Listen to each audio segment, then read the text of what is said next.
Welcome back to We Are Cosmic, the channel where we cut through the noise and break down what's really happening in finance and crypto without hype, without confusion, and without empty promises. If you're someone who wants to understand where the financial world is actually going, not just chase headlines, you're in the right place. I'm glad you're here. Now let me start today's video with a question that a lot of people are quietly asking right now. If Swift is launching its own blockchain, do we still need XRP at all? This question is everywhere. It's in comment sections on Twitter, in private chats, and in investor groups. Some people are calling this a huge threat to Ripple and the XRP ledger. Others are saying this could be the beginning of the end. And honestly, if you're only looking at surface level headlines, that fear makes sense. Swift recently announced that they are working on their own proprietary blockchain. And when people hear that, the first reaction is panic. Because in the early days, Ripple openly positioned the XRP ledger as a modern alternative to Swift. So now people are thinking, if Swift builds blockchain tech themselves, doesn't that make XRP irrelevant? That's the exact concern we're going to unpack today, calmly, logically, and without emotional bias. In this video, we're not here to cheerlead. We're not here to spread fear either. We're here to understand reality. We're going to talk about what Swift actually is, what a private blockchain really means, and how that compares to a public blockchain like the XRP ledger. More importantly, we're going to look at this from an institutional and infrastructure level perspective, the level where real money and real adoption decisions are made. Before we go any deeper, I want to say thank you. Every comment and every subscription genuinely helps this channel grow. It tells the algorithm that this kind of deep educational crypto content matters. So if you find value in this breakdown, take 1 second to support the channel. It really does make a difference. Now, let's clear up something right away because there's a lot of confusion floating around. First, no, I do not believe Swift is going to build directly on the XRP ledger. And second, yes, I do believe Swift is building their own private blockchain. But here's the key point most people are missing. Just because two things use the word blockchain does not mean they are competing in the same way. Ripple today is not just a payments company. That's an outdated view. Ripple operates across custody, tokenization, liquidity, stablecoins, and institutional financial infrastructure. Payments were the entry point, not the end goal. And this distinction is critical because the future financial system will not be built on single-purpose tools. Institutions are looking for full ecosystems, not one isolated solution. This is where the fear narrative starts to break down. Swift launching a blockchain does not automatically mean they are replacing what Ripple has built over the last decade. In fact, it raises a much deeper question.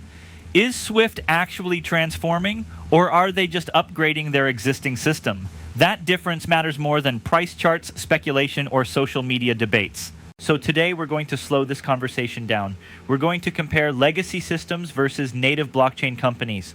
We're going to look at real-world examples from Amazon, Tesla, and other disruptors to understand what usually happens when old giants try to copy new technology. And by the end of this series, you'll have a much clearer picture of whether Swift is truly a threat to XRP or if this move actually validates Ripple's long-term vision. Now that we've set the stage, let's actually compare Swift and Ripple the right way. Most people make the mistake of comparing them at the surface level. They hear the word Share blockchain and immediately assume that Swift and the XRP ledger are now building the same thing. That assumption is incorrect, and this is where confusion begins. Swift is not a technology disruptor by nature. Swift is a messaging network. For decades, its job has been to help banks communicate with each other. It does not move money, it sends instructions. That distinction is extremely important. Swift was built in a world where financial systems were slow, fragmented, and heavily dependent on trust between centralized institutions. Its entire architecture reflects that reality. Ripple, on the other hand, was built in a completely different era with a completely different mindset. Ripple is a native blockchain company. The XRP ledger was designed from day one to move value, not just messages. Settlement, liquidity, and finality are built directly into the system. That is not an add-on. That is the core of how it functions. When Swift talks about launching a proprietary blockchain, they are not talking about a public, open, permissionless system. They are talking about a private blockchain designed for their existing members. That means Access is restricted. Validators are controlled. Innovation happens slowly and carefully because it has to fit within the rules of a legacy institution. In simple terms, SWIFT is trying to make their current system more efficient, not reinvent finance. This is why calling this direct competition is misleading. A private blockchain is essentially a more advanced database shared between known parties. It can improve speed, transparency, and reconciliation inside a closed network, but it does not create open liquidity. It does not enable global neutral settlement, and it does not operate at the internet level the way public blockchains do. The XRP ledger is fundamentally different. It is public. It is neutral. It does not belong to banks, governments, or corporations. Anyone can build on it. Anyone can verify transactions. This matters because future financial infrastructure will not just connect banks to banks. It will connect banks, fintechs, governments, institutions, and individuals, all on the same base layer. Another major difference is incentives. SWIFT does not need to disrupt itself to survive today. In fact, real disruption threatens its existing business model. That creates friction. Every step forward requires internal approval, risk committees, and political alignment across hundreds of institutions. Innovation becomes cautious by default. Ripple does not have that problem. Its business model is aligned with transformation. The success of the XRP ledger depends on adoption, efficiency, and real-world usage. That alignment allows Ripple to move faster, experiment more aggressively, and build products that don't have to protect outdated revenue streams. People often say, SWIFT already works with every major bank, so why would banks switch? The answer is simple. Banks don't switch overnight. They add new infrastructure alongside old systems. That's how every major technological shift has happened. Email didn't instantly replace fax machines. Cloud computing didn't instantly replace on-premise servers. The better system slowly wins as it proves itself. And here's the key point most people miss. SWIFT launching blockchain technology actually confirms that blockchain is the future. If this technology didn't matter, SWIFT wouldn't be touching it at all. Legacy institutions only move when they are forced to, and they are only forced to move when a better model already exists. So instead of seeing SWIFT's move as a threat, it should be viewed as validation. Ripple has been building blockchain-based financial infrastructure for over a decade. SWIFT is just now trying to catch up, carefully, internally, and without breaking what they already have. To really understand what's happening between SWIFT and Ripple, we need to step back and look at history. This situation is not new. We've seen the same pattern play out again and again across different industries. The names change, the technology changes, but the structure of disruption stays the same. Let's start with Amazon. When Amazon launched, it was just an online bookstore. Traditional bookstores laughed at the idea. They said people would never buy books online. They said Amazon didn't have stores, inventory experience, or customer trust. Barnes & Noble, Borders, and other giants believed their size and brand would protect them. But Amazon was never just a book company. Books were the entry point. The real innovation was e-commerce infrastructure. Warehousing, logistics, payments, and digital storefronts were built into Amazon's DNA from day one. When traditional bookstores finally tried to copy Amazon, they were already years behind. They could sell books online, but they couldn't compete with the system Amazon had built underneath. The same story applies to Tesla. Legacy automakers had more money, more factories, and more experience. But they treated electric vehicles as a side project. Tesla treated electric vehicles as the core mission. Battery technology, software, charging networks, and energy systems were not add-ons. They were the foundation.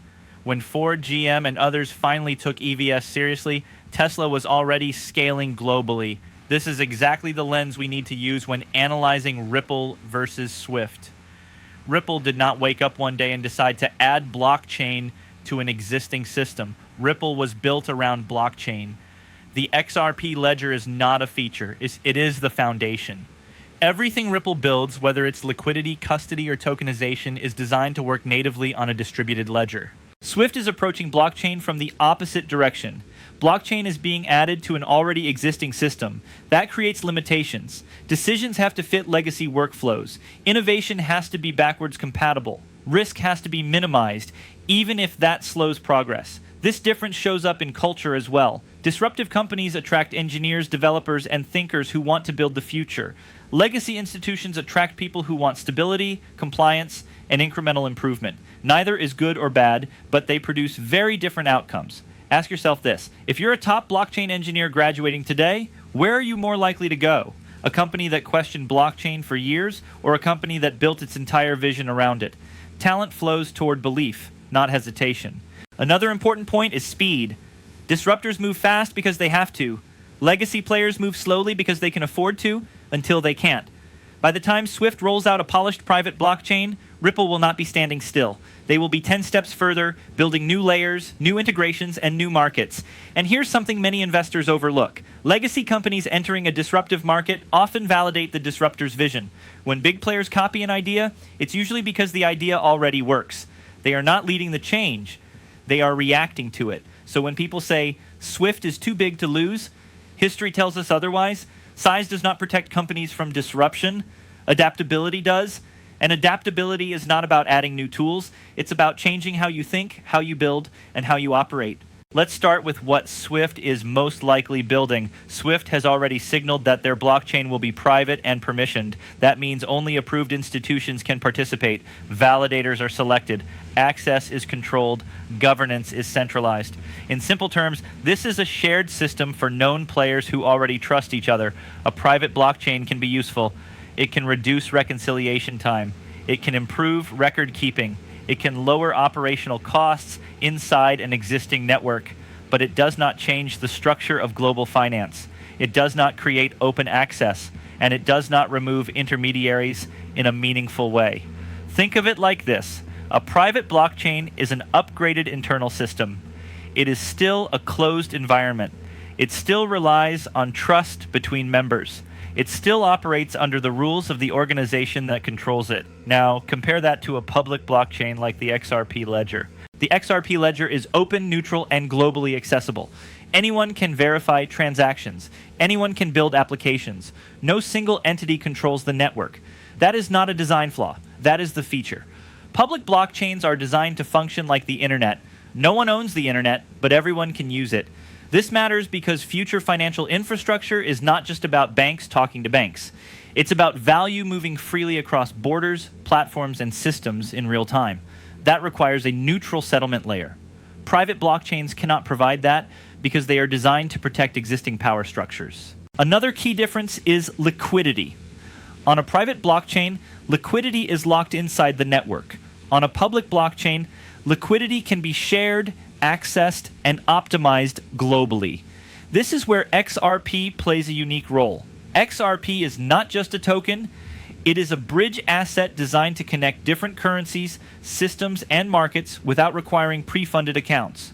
Swift's blockchain, even if it works perfectly, will still rely on traditional liquidity models. Nostro and Vostro accounts don't magically disappear just because you add blockchain technology. They disappear when you change the underlying settlement model, something public ledgers are built to do. There's also the issue of innovation speed. Public blockchains evolve faster because innovation is decentralized. Developers all over the world contribute ideas, tools, and applications. Private blockchains evolve slowly because innovation is restricted to approved participants. That creates a massive gap over time. Security is another misunderstood topic. People assume private blockchains are safer because they are closed. In reality, public blockchains are often more resilient because they are battle-tested, transparent, and constantly audited by the global community. Security through openness has proven itself again and again. So when people say Swift has blockchain now, the real question should be what kind of blockchain and for what purpose? Swift is optimizing what already exists. Ripple is building what comes next. Ripple attracts some of the smartest engineers, developers, and innovators in the blockchain and financial tech space. Why? Because these people want to build the future, not just optimize the past. Ripple's mission, DNA, and vision are aligned with transformation. That alignment pulls in talent that is motivated, creative, and capable of thinking 10 steps ahead. Swift, on the other hand, is a legacy institution. They can hire talented people, yes, but they can't change decades of organizational culture overnight. Top blockchain engineers are drawn to disruptors, not legacy systems. Next is culture. Ripple's culture is built around experimentation, innovation, and growth. Risk is accepted, Failure is considered part of learning, and speed is valued. Swift's culture is built around security, stability, and compliance. These are not bad traits, but they limit the ability to pivot and disrupt. Transformation requires a mindset that legacy players simply weren't built for. When Swift tries to implement blockchain, every decision must pass through committees, legal checks, and approval hierarchies. Ripple's culture allows it to move fast, adapt, and scale. Now let's talk about timing. Ripple has been working on blockchain-based financial infrastructure for over a decade. They didn't wake up yesterday and discover blockchain. They have been building, testing, iterating, and deploying solutions since the early days. Swift is only now adopting this technology. By the time their product is fully functional, Ripple will have moved several steps ahead. This head start is critical. Markets, clients, and infrastructure rarely shift overnight. Being early doesn't just give experience, it gives leverage, relationships, and trust that latecomers can't easily replicate. Timing also interacts with adoption. Ripple's early adoption by financial institutions is already creating a network effect. Each new client or partner that leverages the XRP ledger makes the system more valuable. Swift has to fight to onboard these same institutions who may be reluctant to replace something that's already working. That is a disadvantage Swift cannot easily overcome. Another factor is vision alignment. Ripple is not just selling a product, they are selling a new financial paradigm. Their solutions go beyond payments into custody, tokenization, stablecoins, and liquidity management. Swift, by contrast, is adding blockchain to an existing system. It's a tactical improvement, not a fundamental reinvention. Over time, vision-driven companies consistently outpace tactical ones because they shape markets instead of reacting to them. Finally, talent, culture, and timing are interconnected. A company with the right talent but poor culture may fail. A company with great technology but late timing may never gain traction. Ripple has all three working together: brilliant teams, innovation-first culture, and more than a decade of experience. Swift has size and reputation, but without these three aligned forces, competing with Ripple is an uphill battle. So, when people panic about Swift entering the blockchain space, the smart response is to look deeper than the headlines. Ask, what kind of blockchain are they building? Who is driving the innovation? How long have they been developing solutions?